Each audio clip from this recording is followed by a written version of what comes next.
Alright everybody, welcome back, and today we're going to be doing a video as part of the Earth Moving Machines, Models, and Memories segment. It's coinciding with my Facebook page with the same name. So anyway, that's just where I post scanned pictures from brochures and such. It's a little bit different from my standard diecastmania brand page, in the aspect that this is mostly for older equipment, older models, and that kind of thing. So if you're into that, go ahead and visit. So anyway, I believe this is late 1960s, early 1970s. There's a couple machines in here that were introduced in '68, so I think this would be a pretty safe bet.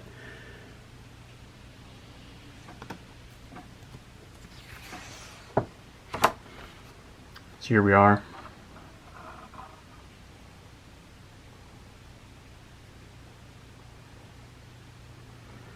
Starting right off at the track loaders, little baby 941, 951B, 955K, 977K. It's 955 and a 977. These two were the legends among these, and of course 983, the big one. This was back before excavators, when track loaders basically Swiss Army knife of the industry. Got the loaders. 920, 930, 950. Classic 966C. 980B. 988. And 992.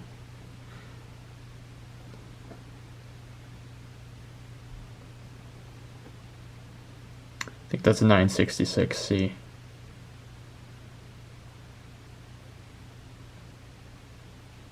It looks a little big for one, but also the arms, they're not as straight as they are on the 980, so yeah, I think that's a 966. Still see some of those around, obviously not doing any serious production or anything, but mostly for snow removal. Side dump bucket, rock bucket, spade nose, general purpose, 4-in-1, classic cab with the triangular windows on the front, canopy, ripper, lumber forks, demolition bucket. There's no cylinders on that one. I think that's 955, absolute classic. I think that's a 966 or a 950 with ripper.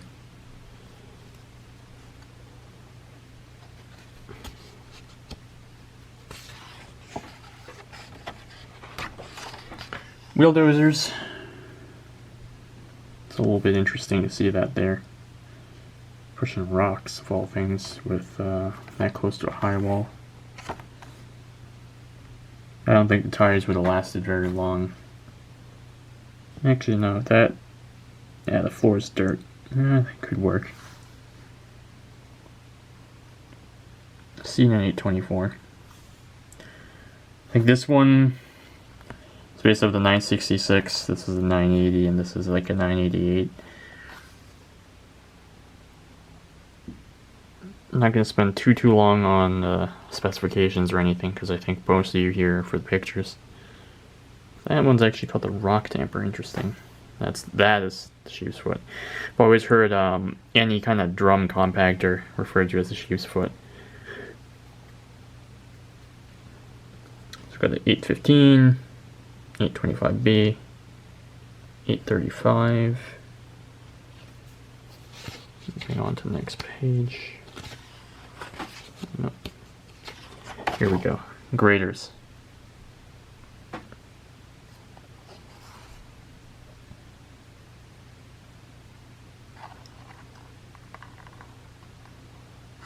Yeah, I could never really understand the graders. I still don't understand the model numbers for these. You got the 112F the 120, the 12F, 140, 14, and the 16. Because I think they ended up getting rid of the number in front, and then just turned into a 16. And the next time around they had the 12G, which looked nothing like this one. 12G, it's a big jump. Yeah, because if you look at these ones here, they don't even look like they operate off of. No, there's a couple cylinders, but the layout of the grater mechanism and the mold board, not all that familiar, at least to even the 80s or 70s equipment. So this was after they did away with the Motor Patrol name, because these were meant for being used for maintaining roads. These are still the fixed frame front steer graders. I don't think I see any articulation points on these.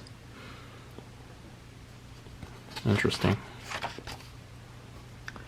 The dozers, the little ones.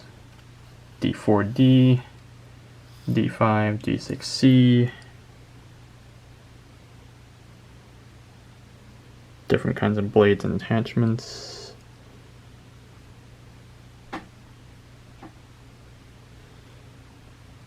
D4D LGP, D5 LGP. And you can see that there's power shift and direct drive transmissions. So if we get to it, I have a power shift brochure as well. So this is the larger end. D7F, D8H, D9G, D8. That stayed in the line. The H model, I think that stayed in the lineup for quite some time.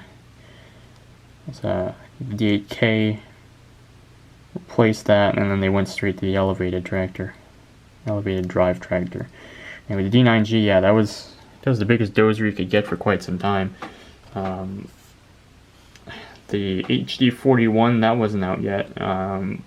Komatsu, yeah, they didn't make anything big at the time. D455 didn't exist.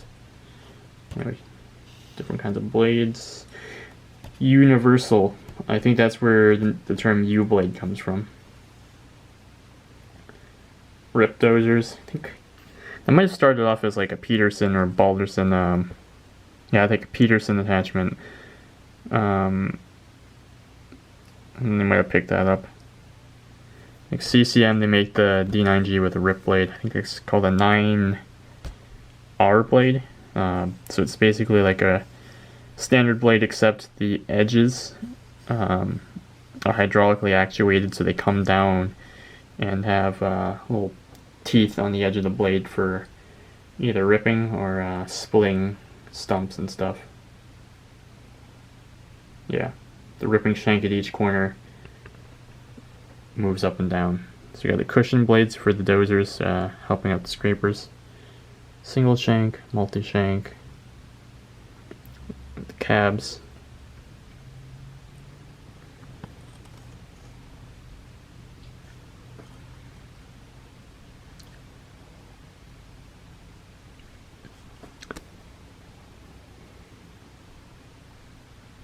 So that's the double D9G, or dual D9G, side by side. They call that one quad D9. So this one's for reclamation and this one's for pushing scrapers, because like I said earlier, they didn't make anything bigger than a regular D9 at the time, so this was the answer.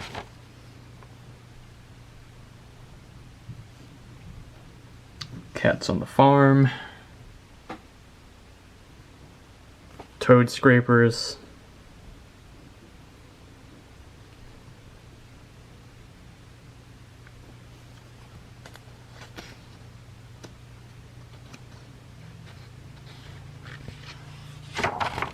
Pipe layers.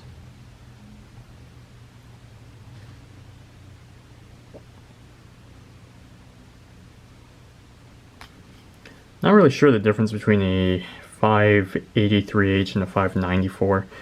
I think the at least the 594, I'm pretty sure that one's based off of the D9. The I don't know if the 583 is a D8 or it's just a D-rated version of the 594. Yeah, no, I think it's this. I think the 583H is a D9, no, D8, and the 594 is a D9. Because if you look at the horsepower ratings, it's the same.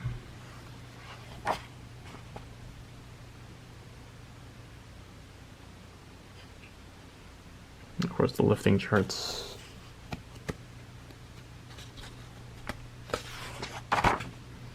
Rock trucks.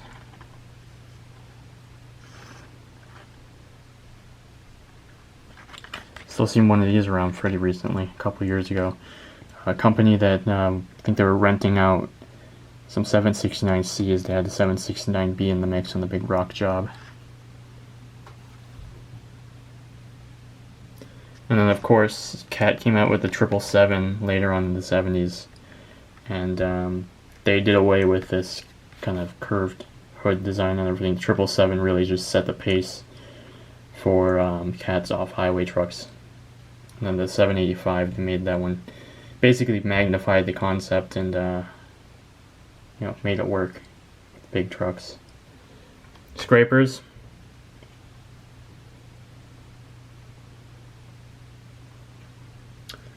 So these are the twin engine ones. 666B.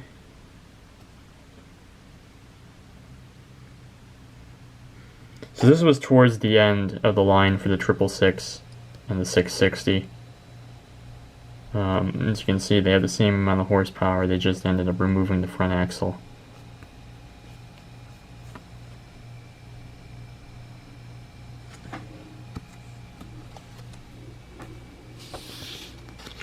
There's no scrapers around here, at least not anymore. They're not used anymore because it's New England, a lot of rock.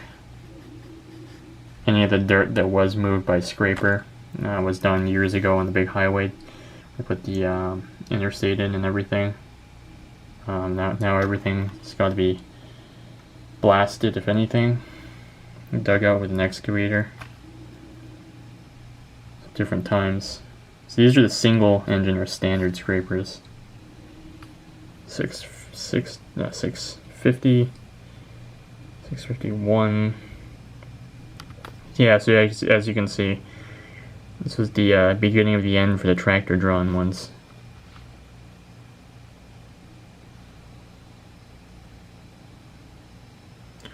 That's interesting.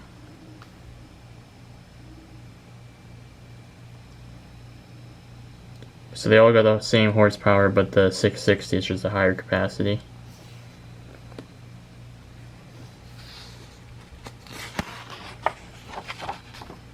The elevating scrapers. I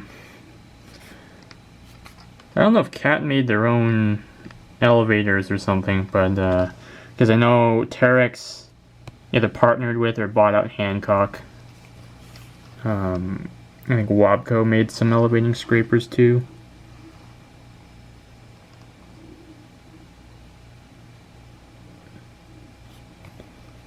J621, that's interesting.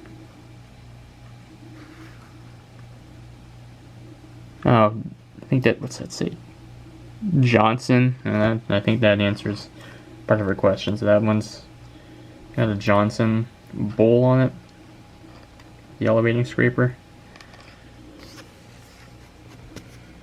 Push-pull tractor scraper, so the 627, 637, 657B.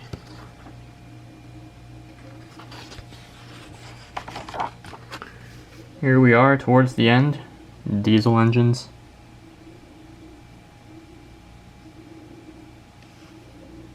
Natural gas. Truck engines.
So this one's from H.O. Penn. So we're at the 15-minute mark. I think we'll cover this one next time. So we have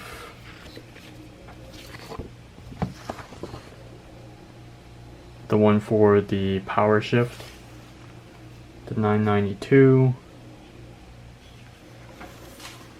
and heavy duty engines for industrial, electric, and marine. So yeah, we'll see where we can go next time. So we'll leave it off here. So anyway, there you go. Thanks for watching. Hope you enjoyed.